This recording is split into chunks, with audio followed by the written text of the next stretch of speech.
Desde su proclamación como ley en 1973, la llamada legalización del aborto en el país del norte, resultante del precedente jurídico del bullado y fraudulento caso de Roe vs. Wade, ha significado en la práctica la eliminación sistematizada, y hay que decirlo también, muy lucrativa, de aproximadamente 65 millones de vidas humanas, precisamente en el país que fue fundado bajo supuestos principios bíblicos. Norma McCorvey pasó de ser una conmovedora víctima de agresión múltiple a ser uno de los instrumentos políticos más falsos del progrerío norteamericano. Lo concreto es que Estados Unidos resultó ser un árbol grande y frondoso, bajo cuya sombra se cobijaron decenas de otras naciones, historia en la que incluso los enemigos de este gran país tomaron y comieron de los frutos generados gracias a la filosofía del documento que anunciaba la búsqueda de la felicidad, del pluribus unum, de muchos uno, y del famoso lema del juramento de lealtad a la bandera. Prometo lealtad a la bandera de los Estados Unidos de América y a la república que representa una nación bajo Dios indivisible, con libertad y justicia para todos. Este gran árbol, sin embargo, traía en su tronco un nido de termitas, herederos de un culto pagano milenario, lo que ha dado como resultado una breve historia de más de 254 años, en la que se dedicaron a corroer todas las bases que en su tiempo provocaron la admiración de extranjeros como Alexis de Tocqueville, quien en su libro La democracia en América hacía notar claramente la distinción entre la Revolución Francesa antropocéntrica y su proceso de exaltación de la diosa razón por sobre los deísmos, y entre el razonamiento moral que fue plasmado en la redacción de la Declaración de Independencia del Gran País del Norte, con Dios como fuente única de la moral. De esta forma, la apariencia piadosa, conservadora y espiritual tras de la cual se desarrolla la fundación y emancipación del pueblo estadounidense se ha ido cayendo con una aceleración que ha destapado durante las últimas décadas elementos tan macabros como el de la confesión en cámara de una operadora de Planned Parenthood, quien confesaba muy suelta de cuerpo de que su organización constituía un negocio que le servía muy bien para pagar las cuotas de su Ferrari, o las caras de asombro de los actores hollywoodenses ante las confesiones del comediante inglés Ricky Gervais en los Golden Globes. En Chile el debate ha llegado en esas suaves oleadas que caracterizan a esas noticias de cosas que suceden lejos, en especial cuando las recibe una población políticamente analfabeta, con problemas cognitivos lo suficientemente graves como para no darse cuenta de que votaron en las últimas elecciones presidenciales precisamente por los mismos personajes que decían detestar mientras estaban en el Congreso, pero a quienes pusieron en la moneda para cambiarlo todo. Es así que en Chile, Bachelet y después Piñera formaron una verdadera alianza comercial con la IPPF, conocida también como International Planned Parenthood Federation, para ampliar la franquicia de sus carnicerías en Chile, con el aplauso entusiasta de matarifes y acólitos del exterminio como Claudia Dides, Natalia Valdebenito, Camila de Beauvoir Vallejos, Carol Cariola y el verdugo ejecutor de los cadalsos con los que funcionan hoy las tres causales, entre comillas causales en nuestro país, el muy oculto por los medios Gonzalo Rubio, quien aplica el mismo doble pensamiento que denunciaba George Orwell en su novela 1984 cuando decía «la guerra es la paz», refiriéndose a su labor de abortista con el clásico cliché «el aborto salva vidas», en especial la del abortado, ¿cierto? Revisemos por puntos entonces el tema chileno, comenzando por la llamada píldora del día después y posteriormente por las tres falacias. Veamos. Respecto de la píldora del día después, la siguiente representación ilustra la mecánica de este fármaco que en la práctica impide la implantación en el útero de un óvulo fecundado que ya presenta división celular. Es decir, se trata de una vida humana, con todas sus potencialidades en desarrollo, pero por decisión de terceros, que ven una inconveniencia o incomodidad en esta vida humana en desarrollo, se le impide química y artificialmente implantarse en el útero, lo que provoca que sea desechado. Es evidente de que el acto de impedir la implantación de esta vida humana tiene su equivalente en impedirle a un marino, una vida humana también, que ha caído por la borda, aferrarse de la línea con el salvavidas que le ofrecen para recogerlo de vuelta a bordo, ¿no les parece? Claro, el cigoto es un montón de células, pero la única diferencia entre este montón de células y el marino es un lapso de tiempo, donde al marino se le otorgó el derecho a la vida, el cual es el primero de todos los derechos, ya que sin el derecho a la vida, ningún otro derecho tiene sentido. Veamos entonces la primera causal, abordada de forma bastante escueta en Chile, con la frase peligro para la vida de la mujer, exceptuando los embarazos ectópicos, que en Chile registran una incidencia de 10,37 casos entre 10.000 mujeres embarazadas. No existe condición obstétrica en la que un embarazo constituya una probable sentencia de muerte para la madre, al contrario.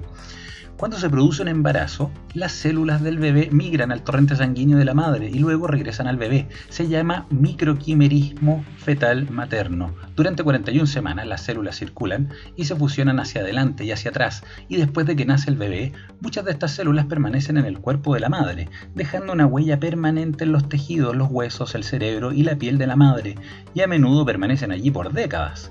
Todos los hijos que una madre tiene después también dejarán una huella similar en su cuerpo. Incluso si un embarazo no llega a término completo o si tiene un aborto, estas células aún migran a su torrente sanguíneo. Las investigaciones han demostrado que si el corazón de una madre sufre una lesión, las células fetales se apresurarán al lugar de la lesión y se transformarán en diferentes tipos de células que se especializan en reparar el corazón. El bebé ayuda a reparar a la madre mientras que la madre construye al bebé. ¿Acaso no es esto increíble? Esta es a menudo la razón por la cual ciertas enfermedades desaparecen durante el embarazo. Es increíble cómo los cuerpos de las madres protegen al bebé a toda costa y el bebé protege y reconstruye a la madre para que el bebé pueda desarrollarse de manera segura y sobrevivir.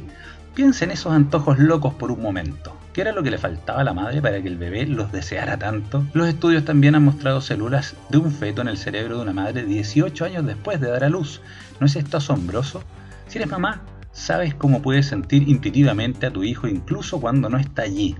Bueno, ahora hay pruebas científicas de que las mamás lo llevan durante años y años, incluso después de haberlos dado a luz. La segunda causal es la inviabilidad fetal de carácter letal, lo que es refutado de manera clarísima por el Dr. Jorge Becker, reconocido médico obstetra, en el siguiente segmento.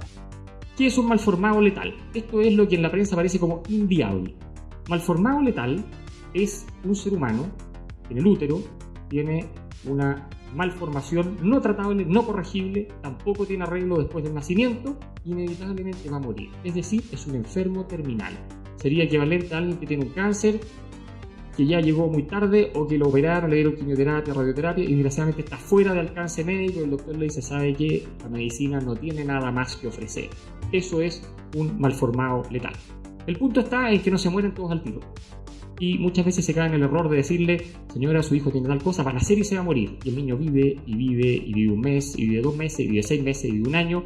Y la paciente dice, oye, pero es que a mí me dijeron que se iba a morir. Y evidentemente el niño se transforma en un paciente crónico, que nadie está diciendo que eso sea una situación alegre. Es tremenda, pero estamos hablando de la dignidad del paciente. Y hay publicaciones científicas donde se muestra que malformaciones tan graves como la anencefalia, que ya vamos a hablar de ella, viven, por ejemplo, 1 año o 2 años, si bien es raro, la inmensa mayoría de los niños con anencefalia fallecen pronto al nacer. Se fijan, los malformados letales son muchísimo menos del 1% de los niños que nacen. Por lo tanto, esto no es que no sea un problema, pero lo hacen aparecer como que estuviera lleno de malformados y con una ley de aborto terapéutico esto se va a acabar. Evidentemente no se va a acabar porque van a seguir existiendo. El punto es cómo ayudamos a esa señora a sobrellevar lo que significa un hijo enfermo. Ahora, ¿qué es un malformado letal? Es súper importante que en los países con ley de aborto ya no se habla de malformaciones letales ni inviables. Se habla de defectos fetales, que eso es cualquier cosa. Y de ahí en la práctica viene el concepto de eugenesia. ¿Qué es la eugenesia? La eugenesia es eliminar a los anormales. Eso es la eugenesia. En el fondo, una sociedad donde sean todos normales de acuerdo a nuestros parámetros de normalidad.